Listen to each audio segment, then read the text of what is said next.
My name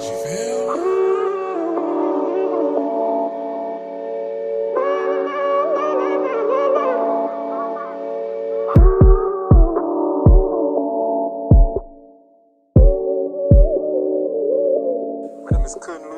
I drive a 1993 Nissan Skyline GTR.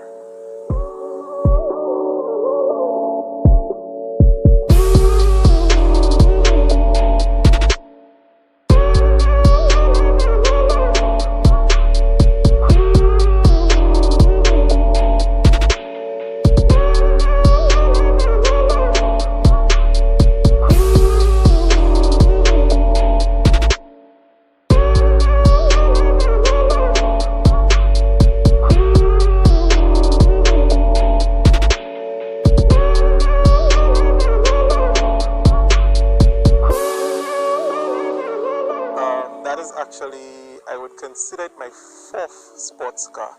The first was actually a turbocharged Lancer, a 93 Lancer. I bought it that way. It was an engine swap, a GSR engine. Second car would have been a Nissan Pulsar VZR, the original SR16 VE that was in it. That got a bearing knock, went to an SR20 VE. Third car was a Nissan S13 240SX converted to right-hand drive SR20 DET swap, and fourth car now is the Skyline. Alright, the entire car from top to bottom is like I said, it's a Nissan Skyline GTR. The engine and gearbox, however, are from an R32 GT ST. So if someone has to say I don't have a GTR, that would still be incorrect because the VIN number on the car says it's a GTR. I always tell people, so if I were to take out any engine that was in it, the RB26, and put a 2GZ in it, what should I call the car? Should I call it a Supra? Should I call it a Skyline RZ, or what? It's still a Skyline GTR. I could put a V8 in it. At the end of the day, it's still a Nissan Skyline GTR. If I downgraded the engine, if I upgraded the engine, it's the same car. So, it's actually, I would say it's simple for me. I have always been into cars, been into any form of motorsports with cars. So, being accustomed to solely drag racing here, everybody is into that. But when you give us a new motorsport, I saw it as a no-brainer to transition across as well, because after some point in time, drag racing, well, for me at least, becomes boring. It's only so many times I want to go down a quarter mile in 13 seconds, 12 seconds, 11 seconds, and obviously the faster you become, it becomes more pointless to me, because start the car, finish a race in 9 seconds. What really was the point? That doesn't show how fast I am as a driver, how competent I am as a driver. It shows I spent money, I made a horsepower, I can shift fast, but what does it really show about car control, what I can really do with a car? So when we introduced Autocross, I saw it as a way to prove that you can handle your car, because most of the time you drive on the road, some people drive very fast on the road, but can't really even control the car. That's an avenue to test your own skills, see if your car and your skills match up and are capable of doing something that you didn't even think was possible. So for me, when it was introduced, I had my S13 Sylvia at the time. I took part in, at that time, I managed to take part in 2 events. From that time, I was instantly hooked, and I said, no matter what, if there's a drag event or dexterity event, if I had to choose, I would go to the dexterity event every time. To be very honest, people would think purple was always my favorite color. That did not happen like that. When I got the Skyline, the color rims it had at the time were yellow. I'm not particularly fond of yellow. And because of the style of the rim, it was proving difficult for me to choose a color to spray them in. So what I did was I went through as many car combination and colors I saw here locally already. And I don't really prefer blue. I didn't think red would have done the car at the time its color justice with those rims. I saw purple, the car was silver. I said it might work. I did that, and from that time I realized it looked good. I was hooked. Second set of rims, I sprayed them purple, and from there on I started buying purple clothes, purple shoes. So like literally the color actually grew on me to become, you could say, my favorite color. I've owned the car for 3 years. May of 2016 made it 3 years. So you could say it's been a constant work in progress. Nothing comes easy and straight off the bat. I have gone through my fair share of problems with the car. It's not as simple as it's always up and running. I've gone through my fair share from suspension issues, differential issues, and of course engine issues. Right now the car has been operating in the manner I want it. It can be better, but it's been fine. It's been treating me well. I've been trying to treat it well as well. But to get where I am at, you could say has taken me those 3 years. It's not overnight. Well, that actually is, for me, well, after having it for a while, it becomes easier.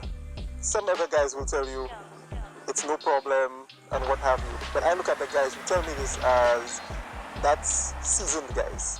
They may not be older than me, but they've been driving these kinds of things longer than me. So for me, coming from the previous cars I've owned and even the stock clutch on this car in the beginning, going to that twin plate clutch, it was a transition where I actually had to go and read, and it said you shouldn't really try to be balancing the clutch, like if you stop on a hill, put it in neutral, handbrake up and try then move out and all of that. So coupling that with daily driving the car, that's why it's a little difficult. But as I've been driving it more and more and it's been up more, I've realized I've found biting points easier, I've found this easier, so it's actually much easier now than if you were to ask me this last year or when I just put the clutch. So it becomes easy. The pedal feel is close to stock. So it's not like you're going to get a big left calf compared to your right side. It's actually pretty soft on the leg. Challenge. Well, after doing our first trial run at Beauséjour and watching the times of the guys in the Evolutions versus my times, it would be pretty challenging to say I want to come for them presently. I'm not saying I can't, but it will take me a little work, a little more practice. So what I do every time I compete in a dexterity event, I always gun to be the fastest in my figurative class. So for instance, if there are other rear-wheel drive cars, my aim is to be the fastest rear-wheel drive car. Special shout-outs. Yeah, I mean, this car would not be what it is without a lot of people, I would say. First and foremost, I would really like to thank and big up Laurie Pamphil, I would say my mechanic. Almost everybody's mechanic when it comes to this. He has the experience, he has the knowledge, he comes through in a jam, you call him, you self-diagnose the car with symptoms, he will try and give you a response over the phone. If that doesn't work, bring it to him, he does it. So much so, he put this engine together, as in overhauled and everything, in 2014. And thus far, the car has not failed me yet in terms of that. The engine is still going fine, idle smooth and everything. Then I would like to also thank Kyle Haynes. He's the one who tunes the car for me, also offers a wealth of advice after owning an RB20 powered vehicle himself. So much so, some of the parts on my car right now came from his setup. So if it wasn't for these two guys, for sure, this car wouldn't be where it is right now. And of course, I would like to thank everybody who is my friend, who has been by my side to help me out when the car's down, who has come through when it's down, offer rides to go here and there to get the parts, to get whatever is necessary. So everyone who has supported and respected my decision to go through with owning these kinds of vehicles, they deserve some respect. Yeah, I would say, based on the way we've been interacting, because we have this little clan, you could say. It's a nice little knit group of us. It's all friendly rivalry, friendly talk and banter, but when it comes to the track, it's not fun and games anymore. It becomes real. We shake hands before, we smile before. When the time starts, no friends, we're not holding hands, we came for war. So don't think that because the car's rear-wheel drive, I don't have as much seat time as the rest, I won't outperform. I'm just like everybody else. You put me in a competition setting, I'm a male, my ego will take over and I will want to be the best at what I'm doing, so I have no friends when it comes to competition time. All in all, at the end of the day, the car is what it is. I have made it into what I want it to be. So for all the people who look down on it because they don't believe it's a GTR, because it doesn't have the almighty RB26, I say to them, come to Dex, prove me wrong, prove yourself right and say the car is nothing, it's worthless. Come, beat me, and then say what you have to say. Until then, I have no words for you. The car speaks for itself. It does what it has to do.